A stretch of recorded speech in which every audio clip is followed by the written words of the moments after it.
Welcome to class number 3 in the masterclass Pursuit of Excellence. This class is the areas of your life to work on daily.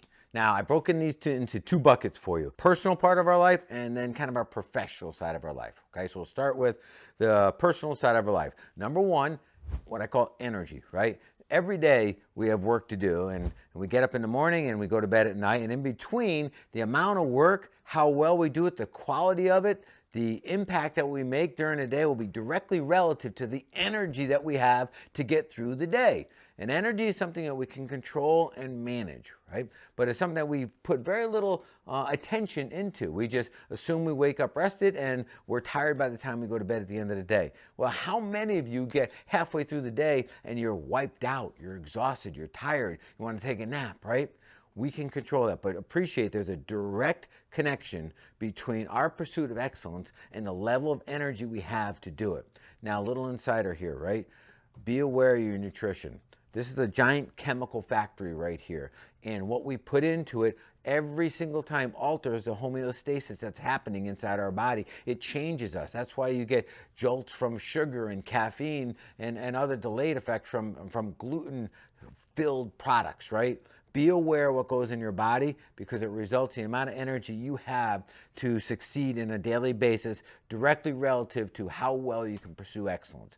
Number two here, health. Now, when I say health, I'm not just talking about the physical body. We started in with nutrition, right? But I'm talking about your physical body, your mental, and your emotional side of health as well. These three kind of shape who we are.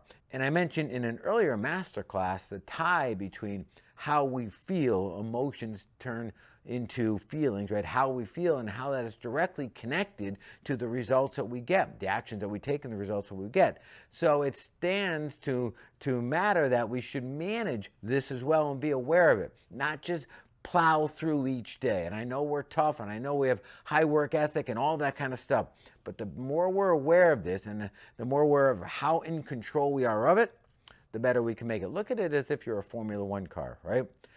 I don't care how good your car is. If there's one little component, say your spark plugs, that are faulty, that are less than par, guess what? The whole car will underperform. You put all this effort into your success, make sure all your components are brought up to par, they're at the same level.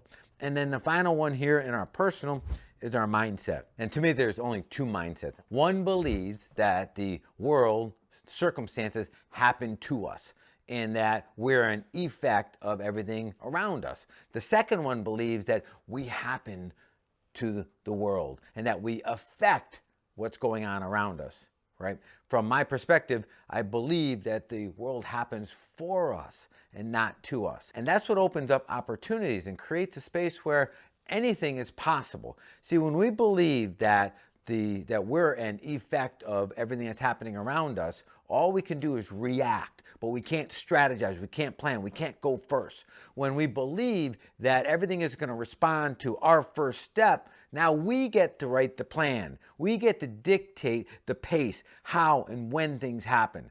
That's the mindset of pursuing excellence. We have to be able to do what we feel is necessary to produce the results and the outcomes that we desire that, of course, are congruent with our goals in the first place. Only two mindsets. The ones that one believes that we affect the world, the other one believes that we're an effect of the world. Now, the other side here, the bucket of professional improvement. This is just as important as the personal, but now we're back in our professional space. Number one, expertise. Every day we should be dialing in our expertise, kind of sharpening that sword, getting a little closer to mastering whatever it is, whatever you consider yourself an expert in. That's every day we should not stop pursuing excellence in that space.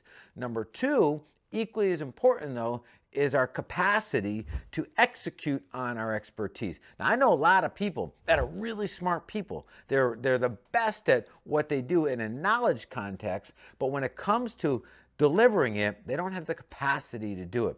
Whether they don't have the bandwidth, or they don't have the communication skills, or they don't have the confidence, whatever it may be. That all plays into your capacity to execute your expertise. And every day we got to work on that because without ability to deliver our goods really are no good packed away on a shelf, right? And then the third one here is what I call teamness. Now, I don't know if you ever heard that word before, but it's important. Teamness is how well we function on a team. Now, let's appreciate that a team has hierarchy, right? Ups and downs. And on any given team, there's always people above us and there's always people below us, which means we always have to humble ourselves to be led, but also empower ourselves to lead and be courageous enough to lead. Both of those have to coexist. A team is always focused on mission first, team success second, and then individual needs third. And the better you play into those three kind of components and prioritize them in that order, the better teammate you will be. The better teammate you will be, the better your team will be at succeeding at whatever it is you're trying to achieve.